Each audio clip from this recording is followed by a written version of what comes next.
آنا اللہ اس کے رسول کی رضا کا باعث ہے. تم گول میں آتے رہا کرو, اپنے شیخ کا دامن تھام کے رکھا کرو. الحمدللہ میرا پیر کامل, میرا مرشد کریم تشریف فرما ہے. میں نے اپنے شیخ کو اکثر یہ کہتے ہوئے سنا ہے کہ میں نے صوفیاء کے بارے میں جتنی باتیں کتابوں میں پڑھی مجھے بادشاہ صاحب میں نظر آ رہا ہے. یہاں پر آنا تمہارا اللہ کی رضا کا باعث ہے. 3 منٹ میں نے اپنی 4 منٹ میں گفتگو ختم کرنا. حضور علیہ السلام کی حدیث مسلم میں موجود ہے. آپ نے حدیث سن رکھی ہوگی, میں تفصیل میں نہیں جاؤں گا. اللہ ایک انسان بندہ تھا, 99 قتل کر رکھے تھے. اللہ کو راضی کرنے کی خواہش دل میں آئی. ایک راہب کا نام گیا, ایک عالم کے پاس گیا, کہا توبہ کرنا چاہتا ہوں. کہا تم نے کیا کیا تھا؟ اس نے کہا میں نے 99 قتل کیے. اس نے کہا تمہاری توبہ یہ کیسے ممکن ہوگی؟ اٹھو جاؤ, تمہارے لیے کوئی رستہ نہیں ہے. اس نے کہا کوئی رستہ نہیں ہے تو پھر 100 پورے کر دو.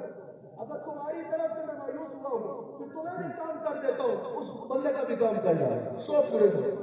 کچھ عرصہ گزرا, پھر دل میں خیال آیا کوئی تو رستہ ہوگا کہ اللہ مجھے بخشے. ایک ولی کے پاس, ایک انسان کے پاس گیا, کہا اللہ کو راضی کرنا چاہتا ہوں. کہا فلاں جگہ پر صالحین کی بستی ہے, اللہ کے ولیوں کی بستی ہے, ادھر چلے جاؤ اللہ راضی ہو جائے. وہ اس مقام کی طرف چلا. ابھی کچھ رستہ قائم ہوا تو مر گئے. عذاب کے فرشتے آ گئے. 100 بندوں کا قاتل, زندگی نافرمانی میں گزارنے والا, یہ تو عذاب کا حصہ ہوگا, اسے تو عذاب ہوگا. یہاں سے عذاب والے آئے, وہاں سے رحمت کے فرشتے آ گئے. عذاب والوں نے رحمت والوں سے پوچھا بھائی تمہارا یہاں کیا کام ہے؟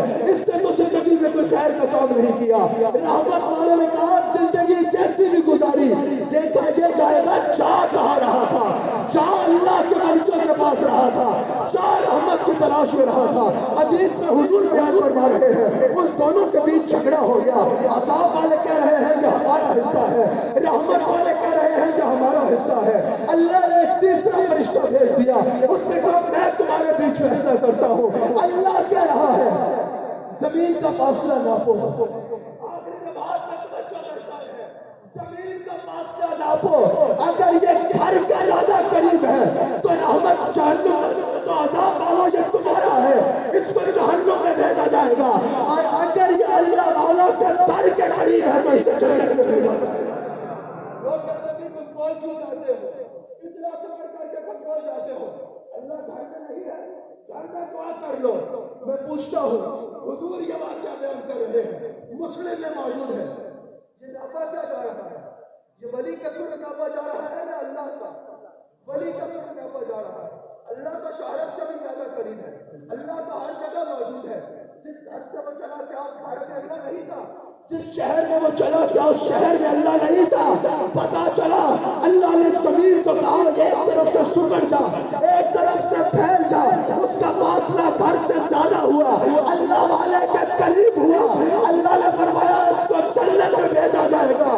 حدیث میں حضور نے بیان فرمایا, حضور نے واضح فرما دیا یہ اللہ کا قانون ہے, جو اللہ کے ولیوں کے قریب ہوگا وہ جنتی ہوگا, جو ان سے دور ہوگا وہ جہنمی ہوگا. عبد الجبیر کے غلاموں مبارک ہو, تم اللہ والوں کے قریب ہو. اگر اصحاب کہف کے دروازے پہ بیٹھنے والا کتا جنت میں جائے گا, محمد الرسول اللہ کی امت کا ایک ولی حضرت زندہ پیر کا دیوار میں بیٹھنے والا انسان کیسے محروم رہے گا؟ اللہ اس آستان کرم کو سلامت رکھتا ہے. اللہ زندہ پیر کا دیوار کو سلامت رکھتا ہے. اللہ میری حاضری سوچ میں قبول کرو. ہمیشہ تو میں آخر میں کہتا ہوں وہی کہوں گا, پیر بادشاہ صاحب, پیر حبیب اللہ شاہ صاحب ایک بار ان دیوانوں پہ نظر ڈالے اور آن دیوانوں زندہ پیر کے ایک بار ہاتھ اٹھا کے اپنے مرشد سے کہو حضور ہم آپ کے بارگاہ میں یہ جنت میں جا رہا ہے. اللہ سے کہے گا یا اللہ یہ میرے ساتھ تیرا ذکر کرتا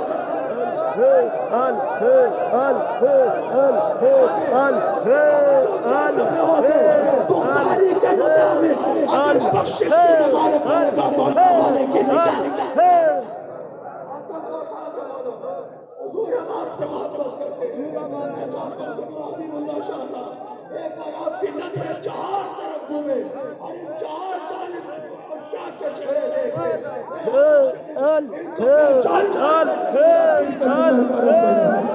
بولو حضور آپ سے حضور آپ سے پیار کرتے ہیں برہات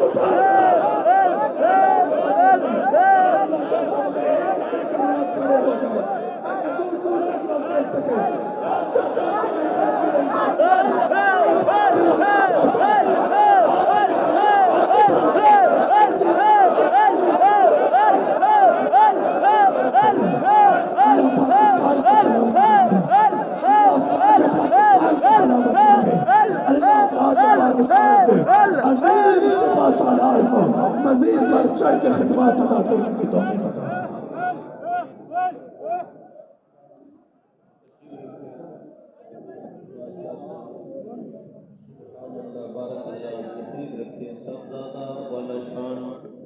حضرت پیر حسان حبیب الرحمان حسیب الرحمان ذب سجادہ آستانہ عالیہ عیدگاہ شریف اپنی خوبصورت محبتوں کا اظہار فرما رہے تھے۔ اللہ جل مجدہ آپ کے علم و عمر کے اندر اور برکتیں عطا فرمائے۔ تشریف رکھیں، آپ تشریف رکھیں اور سماعت فرمائیں۔ سالانہ عرس پاک کے لیے یہ وہ اعداد و شمار ہیں جو تخصیص کے ساتھ کیے جاتے ہیں، وگرنہ یہاں جو ذکر اذکار ہوتا ہے اور پوری دنیا کے لیول پر جو ختم خواجگان شریف پڑھے جاتے ہیں روزانہ اور ہفتہ وار، ان کی تعداد جو ہے وہ انکلوڈ نہیں کی جا سکتی۔ یہ تخصیص کے ساتھ جو اصال ثواب کے لیے پڑھے گئے ہیں، بحمد تعالیٰ قرآن مجید فرقان حمید کا فکر سنیں اور شہدائے کربلا کی نسبت کے حوالے سے بآواز بلند سبحان اللہ کہیں کہ 72,000 قرآن مجید کے ختم شریف کیے گئے ہیں سبحان اللہ۔ تخصیص کے ساتھ اصال ثواب کے لیے قبلہ عالم پیر صاحب رحمۃ اللہ علیہ اور گلستان گمکول شریف پیر معصوم بادشاہ صاحب المعروف جانی کی سرکار رحمت اللہ تعالیٰ علیہ کے لیے 72,000 قرآن پاک پڑھے گئے۔